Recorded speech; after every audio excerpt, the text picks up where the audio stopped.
This chapter is one of the more distasteful chapters in the long reign of King Jaehaerys and Queen Alysanne, and one that would trouble them both till the end of their days. The matter of their ninth-born child, Princess Saera Targaryen. Born in 67 AC, 3 years after Daela, Saera had all the courage that her fragile sister lacked, along with voracious hunger for milk, food, affection, for praise. As a baby, she did not so much as cry, as scream, and her ear-piercing wails became the terror of every maid in the Red Keep. She would want what she wanted, and she would want it now. Grand Maester Elsa wrote of the princess in 69 AC, when she was only 2, 7 save us all, when she is older. The Dragon Keepers had best look up the dragons. He had no notion of how prophetic those words would become. Sutton Bath was more reflective, as he observed that the princess, at the age of 12 in 79 AC, she is the king's daughter, and very well aware of it. Servants see to her every need, though not always as quickly as she might like. Great lords and handsome knights show her every courtesy. The ladies of the court defer to her. Girls of her own age vie with one another to be her friend. All of this Saera takes as her due. If she were the king's firstborn, or better still, his only child, she'd be well content. Instead, she finds herself ninth-born, with 6 living siblings who are older than her and even more adored. Saera was always seen as a troublemaker. She was forever sneaking cats into her sister Daela's bedchamber,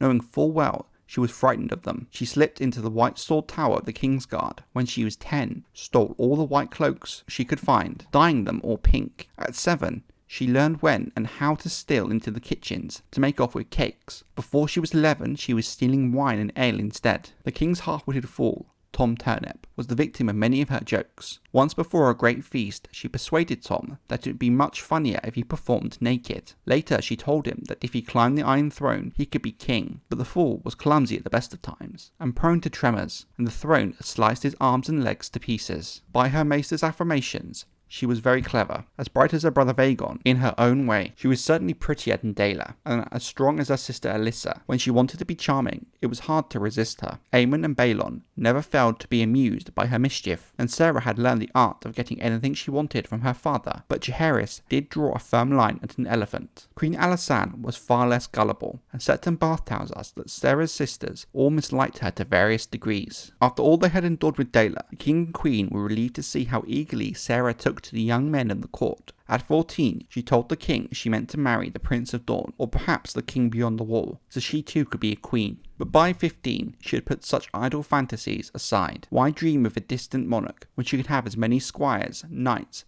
and likely lords as she desired? Soon, 3 emerged as her favourites: Jonah Mooten, heir to Maidenpool; Red Roy Connington, the 15-year-old lord of Griffin's Roost; and Braxton Breezebury, a 19-year-old knight, the finest lance in the Reach, and the heir to Honeyholt. The princess had female favourites as well. Brianna Moore and Alice Turnberry became her dearest friends. For more than a year, the 6 of them were inseparable. They hunted and hawked together too, and once sailed across Blackwater Bay to Dragonstone. Jaehaerys was happy to know they would not need to scour the realm to find a match for Saera, when 3 such promising young men were close at hand. Queen Alysanne, however, was less convinced. Saera is clever, but not wise, she told the king. Lady Brienne and Lady Alice were empty-headed fools, whilst Connington and Mooten, callow boys. Breezebury had a reputation, having side bastards in the Reach, and another in King's Landing. Jaehaerys remained unconcerned. It's not as if Saera were ever alone with any of them.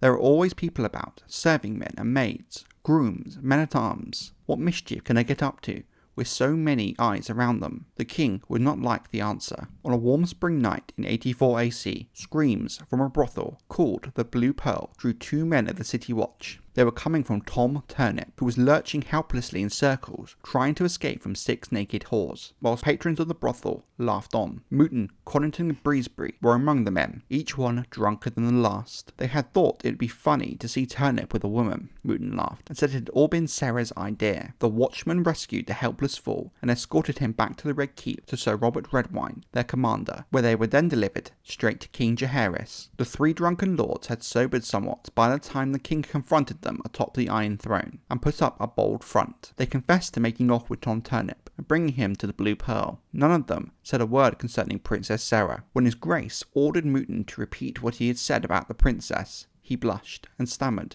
and claimed the watchmen had misheard. Jaehaerys finally ordered the 3 lordlings taken to the dungeons. Let them sleep in a black cell tonight. Maybe perhaps they would tell a different tale come morning, the king was heard to say. It was Queen Alysanne, knowing how close Lady Brienne and Lady Alis had been to the lords, who suggested they be questioned as well. Let me speak to them, your grace. If they see you up there on the Iron Throne, glaring down at them, they will be so frightened they will never say a word. The hour was late. The queen had the girls brought before her in her solar. Their 3 young lords were in the dungeon, she told the girls. They do not wish to join them. They would tell the truth. It was all she needed to say. Brienne and Alis stumbled over one another in their eagerness to confess. Before long, both of them were weeping and pleading for forgiveness. Queen Alysanne let them plead, never saying a word. She just listened. It was a game at the start, Brienne said. Sarah was teaching Alis how to kiss, so I asked if she would teach me too. The boys train at fighting every morning. Why shouldn't we train at kissing? That's what girls are meant to do, isn't it? Alis Turnberry agreed. Kissing was sweet, she said, and one night we started kissing with our clothes off. We took turns pretending we were boys. We were never meant to be wicked, we were only playing. Then Sarah dared me to kiss a real boy. I dared Perry to do the same, and both of us dared Sarah. But she said she would do us one better. She would kiss a man grown, a knight. That's how it began, with Roy, Jonah, and Braxton. Lady Brienne jumped back in then to say afterwards that it was Braxton who did the training for all of them after that. He has 2 bastards, she whispered. And that's where Alis broke down and began to sob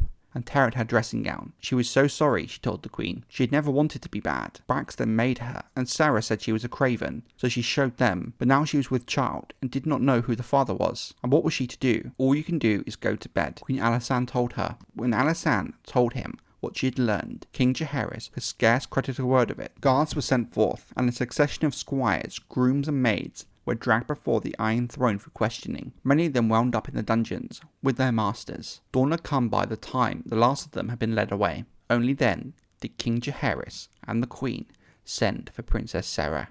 The princess surely knew that something was wrong when the Lord Commander of the Kingsguard and the Commander of the City Watch appeared together to escort her to the throne room. It was never good when the king received you while seated on the Iron Throne. Only Grand Maester Elsa and Septon Bath had been summoned to bear witness. There were things to be said that day that his other lords need never know. The walls of the Red Keep have ears, so the princess knew why she had been summoned. I told them to do it, but I never thought they would, she said lightly. That must have been so funny. Tom Turnip dancing with whores. Not for Tom, said King Jaehaerys from atop the Iron Throne. He's a fool, Princess Sarah answered with a shrug. Fools are meant to be laughed at. Where's the harm in that? Turnip loves it when you laugh at him. It was a cruel jape, said Queen Alysanne, but just now there are other matters that concern us much more. I have been speaking to your ladies. Are you aware that Alis Turnberry is with child? It was only then that the princess came to realise that she was not there to answer for Tom Turnip. For a moment, Sarah was at a loss for words, but only for a moment. Then she gasped and said, Truly? Oh, what has she done? Oh, my sweet little fool. If Bath's testimony is to be believed, a tear rolled down her cheek at the perfect moment. Her mother was not moved. You know perfectly well what she has done, what you have all done. We will have the truth from you now, child. And when the princess looked at her father, she found no comfort there. Lie to us again, it will go very much the worse for you. King Jaehaerys told his daughter, Your 3 lords are in the dungeons. You ought to know, and what you say next may determine where you sleep tonight too. Sarah crumbled them, and the words came tumbling out of her mouth, one after another in a rush, a flood that left the princess almost breathless. She went from denial to dismissal to quivering to accusations to justifications. There was never an actor in all the land who gave such a performance. But by the end she was exhausted and afraid, and her mask had slipped. What have you done? The king said, at last, when the princess ran out of words. Seven save us. Have you given one of these boys your maidenhead? Tell me true. True? Said Sarah. It was in that moment, with that word, that the contempt came out. No, I gave it all 3. They all think they were the first. Boys are such silly fools. Jaehaerys was so horrified he could not speak, but the queen kept her composure. You are very proud of yourself, I see. A woman grown, and nearly 7 and 10. I am sure you think you've been very clever, but it's one thing to be clever, and another to be wise. What do you imagine will happen now, Sarah? I'll be married, the princess said. Why shouldn't I be? You were married at my age. I shall be wedded and bedded. But by whom? Jonah and Roy both love me. I could take one of them, but they are both such boys. Braxton does not love me, but he does make me laugh, and sometimes makes me scream. I could marry all 3 of them. Why not? Why should I just have one husband? The Conqueror had 2 wives, and Maegor had 6 or 8. She had gone too far now. Jaehaerys rose to his feet and descended the Iron Throne, his face a mask of rage. You would compare yourself to Maegor. Is that who you aspire to be? His Grace had heard enough. Take her back to her bedchamber, he told the guards, and keep her there until I send for her again.